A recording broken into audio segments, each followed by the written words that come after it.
Milé děti, my jsme si pro vás na dnešek připravili takovou pohádku muzikálovou Šípková Růženka. A přeju vám, ať se vám líbí. Až se vám to bude líbit, tak potom tleskejte. Jo, oni budou velice rádi a i to velké děti taky budou rádi, když jim někdo zatleská. Jo? Vyzkoušíme si to, děti, ano? Výborně, umíme to. Je, vy nemáte šípy. Nevadí. Lepší vidíme. Promiňte, že ještě.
To je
to zvědavost, že jednou vešla do komory, ve které seděl cizí host a zapředla s ním rozhovory. Co to stařenko děláte? Tohle jsem ještě neviděla. Šedl už od 8:30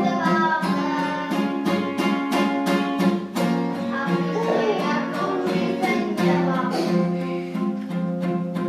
Šofer je to nečtetíko, jedna němle, co roste v poli. Jen si šťastný myšínko. Opravdu můžu? Já opravdu. Tak ses přece chytila, jak jsem ti to slíbila. Že se mi ti růžence viděje, na prstě lesknou se krvavé hruběje. Pojďte se ti růžence viděje, na prstě lesknou se krvavé hruběje. Šťastná dívka usíná a všichni jak by skameněli. Zarůstá trním pěšina, zarůstá trním zámek celý, že měla jméno od růže. Spoutaná byla růží planou, Bůh ví, zda někdo pomůže. S Bohem a nebo na shledanou,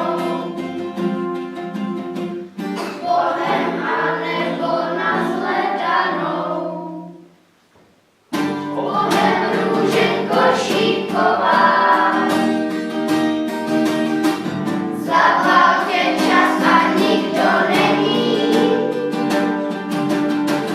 Do ostrý meč si vyková a dá ti spásné políbení.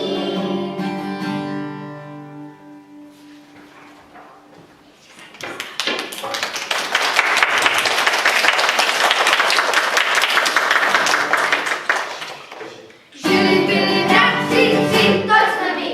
Měli mezi sebou tři, to jsme my. Vypráví si prostý lid a náš děd. Zepli dívku probudit za 100 let. Hádáme se bratři, tři, kdy to je. Loni nebo pozítří, kdy to je. Já jsem se tam vypravil k večeru. Úplně se otupil sekeru. Já jsem tam šel po ránu k té slečně. Šekometný mu hlavu zbytečně. Mám ten dojem, že je pozdě zdole, už jsme propásli. Mám ten dojem, že je brzy, teď bych si dal pomáslit. Je to pozdě,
Doufám, že se vám to líbilo.